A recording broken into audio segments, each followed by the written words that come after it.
Hello दोस्तों, स्वागत है आपका सिलेक्टेड जी के यूट्यूब चैनल में। आज हम नवंबर 2025 के टॉप 10 करंट अफेयर्स के बारे में जानेंगे जो आपकी परीक्षा की दृष्टि से बहुत ही महत्वपूर्ण है। तो चलिए शुरू करते हैं। पहला सवाल है, भारत के 3 मुख्य न्यायाधीश सीजेआई के रूप में किसने शपथ ली? विकल्प है justice U Lalit, justice Suryakant, justice Ranjan Gogoi, justice B R Gavai. सही उत्तर है जस्टिस सूर्यकांत। पूरी जानकारी है। 24 नवंबर 2025 को राष्ट्रपति द्रौपदी मुर्मू ने जस्टिस सूर्यकांत को भारत के 53वें मुख्य न्यायाधीश के रूप में शपथ दिलाई। वे जस्टिस बी.आर. गवई का स्थान लेंगे, जो 23 नवंबर 2025 को रिटायर हुए।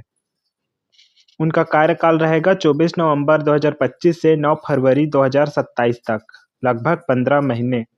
एग्जाम की दृष्टि से याद रखने योग्य बातें हैं। पहली बार हरियाणा से कोई सीजेआई बना। पंजाब एवं हरियाणा हाई कोर्ट के पूर्व चीफ जस्टिस सीनियरिटी के आधार पर नियुक्ति हुई है। ऑस्ट्रेलियन ओलम 2025 बैडमिंटन का मुख्य एकल खिताब किसने जीता? आपके विकल्प है Yushi Tanaka, Lakshya Sen, Anthony Sinisuka, H S. Prannoy. सही उत्तर है लक्ष्य सेन। पूरी जानकारी है। लक्ष्य सेन ने 23 नवंबर 2025 को सिडनी में फाइनल में जापान के यूसी तनाका को 21-15 व 21-11 से हराया। यह उनका 2025 का पहला बीडब्ल्यूएफ वर्ल्ड टूर सुपर 500 खिताब है। 2024 पेरिस ओलंपिक में चौथा स्थान प्राप्त करने वाले लक्ष्य का यह करियर का छठवां वर्ल्ड टूर खिताब है। एग्जाम की दृष्टि से लक्ष्य सेन उत्तराखंड के रहने वाले हैं। उनके कोच हैं विमल कुमार। अगला प्रश्न, G20 शिखर सम्मेलन 2025 का आयोजन किस देश में हुआ? आपके विकल्प हैं भारत, दक्षिण अफ्रीका, ब्राजील, अमेरिका। सही उत्तर है दक्षिण अफ्रीका।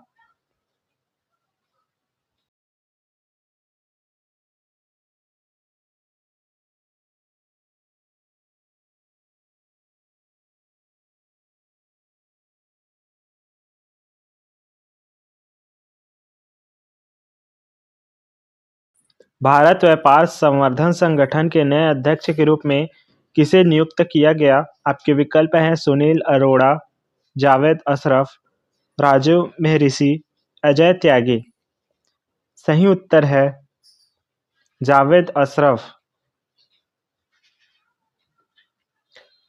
20 नवंबर 2025 को केंद्र सरकार ने 1991 बैच के आईएफएस अधिकारी जावेद अशरफ को आईटीपीओ के चेयरमैन का मैनेजिंग डायरेक्टर नियुक्त किया। वे फ्रांस में भारत के पूर्व राजदूत रह चुके हैं। अगला प्रश्न, केंद्रीय कृषि मंत्री शिवराज सिंह चौहान ने छठा अंतर्राष्ट्रीय सस्य विज्ञान कांग्रेस का उद्घाटन कहाँ किया? आपके विकल्प है लखनऊ, बेंगलुरु, नई दिल्ली, हैदराबाद। सही उत्तर है नई दिल्ली।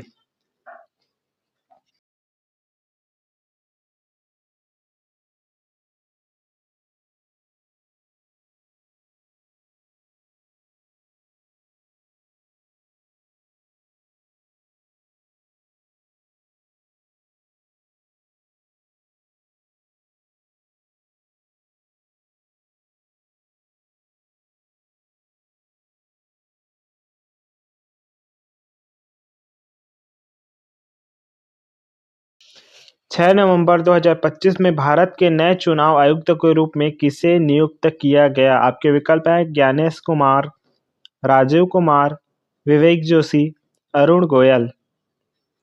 सही उत्तर है विवेक जोशी। पूरी जानकारी है। 22 नवंबर 2025 को केंद्र सरकार ने 1989 बैच के आईएएस अधिकारी विवेक जोशी को भारत का नया चुनाव आयुक्त नियुक्त किया। वे पूर्व चुनाव आयुक्त अशोक लवासा का स्थान लेंगे। विवेक जोशी वर्तमान में केंद्रीय वित्त मंत्रालय में अतिरिक्त सचिव के पद पर कार्यरत हैं। यह नियुक्ति मुख्य चुनाव आयुक्त ज्ञानेश कुमार और अन्य चुनाव आयुक्त सुकुमार सेन के साथ मिलकर चुनाव आयोग को मजबूत करेगी? किस राज्य ने नवंबर 2025 में भारत का पहला एआई नागरिक लॉन्च किया? आपके विकल्प हैं तेलंगाना, कर्नाटक, महाराष्ट्र, तमिलनाडु। सही उत्तर है तेलंगाना। 20 नवंबर 2025 को तेलंगाना सरकार ने एआई संचालित डिजिटल नागरिक राजू को लॉन्च किया। यह भारत का पहला एआई सक्षम वर्चुअल नागरिक है जो सरकारी सेवाओं जैसे मी सेवा को व्हाट्सएप पर उपलब्ध कराता है। राजू 580 से ज़्यादा सेवाओं को एकीकृत करता है, जिसमें पेंशन, आवेदन, फसल मूल्य जांच और बिल भुगतान शामिल है। आईटी मंत्री डी श्रीधर बाबू ने इसे लॉन्च किया, जो टीएम तेलंगाना एआई मिशन का हिस्सा है। एग्जाम की दृष्टि से तेलंगाना एआई हब TGDX पहला राज्य स्तरीय एआई डेटा एक्सचेंज जुलाई 2025 लॉन्च। विश्व का सबसे लंबा ग्लास ब्रिज नवंबर 2025 में कहाँ उद्घाटन हुआ? आपके विकल्प हैं उत्तराखंड, हिमाचल प्रदेश, सिक्किम, जम्मू कश्मीर। इस प्रश्न का सही उत्तर है उत्तराखंड। पूरी जानकारी है 23 नवंबर 2025 को उत्तराखंड के चमोली जिले में बद्रीनाथ धाम के पास माड़ा गांव में 525 फीट लंबा ग्लास स्काई वॉक ब्रिज उद्घाटित किया गया। यह विश्व का सबसे लंबा ग्लास ब्रिज है जो 3600 फीट ऊंचाई पर स्थित है और पर्यटकों को हिमालयी दृश्य प्रदान करता है। उत्तराखंड पर्यटन विभाग द्वारा विकसित यह रुपये 3 करोड़ की लागत से बना है और पर्यावरण अनुकूल डिजाइन वाला है।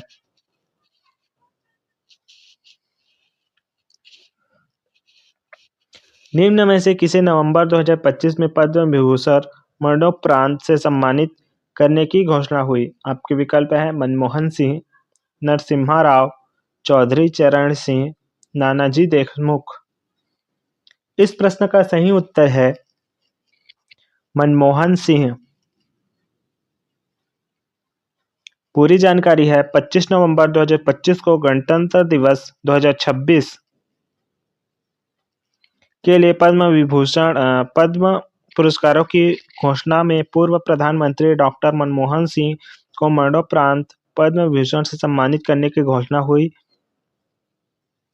मनमोहन सिंह जी 1932 से 2024 ने 1991 की आर्थिक उदारीकरण नीतियों के लिए जाना जाता है। यह उनके योगदान को मान्यता देता है, जिसमें आरबीआई गवर्नर और पीएम के रूप में सेवा शामिल है। कुल 139 पद्म पुरस्कार, 7 विभूषण, 13 पद्म मरणोपरांत। एग्जाम के लिए याद रखने योग्य बातें हैं। पद्म विभूषण दूसरा सर्वोच्च नागरिक सम्मान है भारत रत्न के बाद। भारत का पहला अंडर रिवर मेट्रो टनल नवंबर 2025 में किस शहर में पूरा हुआ? आपके विकल्प हैं कोलकाता, दिल्ली, मुंबई, चेन्नई। सही उत्तर है कोलकाता। पूरी जानकारी है 22 नवंबर 2025 को कोलकाता मेट्रो की ग्रीन लाइन के हावड़ा मैदान एक्सप्लेन सेक्शन के तहत हुगली नदी के नीचे 520 मीटर लंबा अंडर रिवर टनल पूरा हुआ। यह भारत का पहला अंडर वाटर मेट्रो टनल है 16 मीटर नदी तल के नीचे, जो हावड़ा को कोलकाता से 15 मिनट में जोड़ता है। पीएम मोदी ने इसे मार्च 2025 में उद्घाटन किया, लेकिन पूर्ण संचालन नवंबर 2025 में हुआ। एग्जाम के लिए याद रखने योग्य बातें। लंबाई है 4.8 किलोमीटर, 520 मीटर अंडर वाटर। उम्मीद है दोस्तों यह करंट अफेयर्स आपकी एग्जाम की दृष्टि से बहुत ही महत्वपूर्ण साबित हुई होगी। ऐसी करंट अफेयर्स, जीके, जीएस जानने के लिए सेलेक्टेड जी के यूट्यूब चैनल को जरूर सब्सक्राइब कीजिएगा। तब तक के लिए बाय, मिलते हैं नेक्स्ट वीडियो में।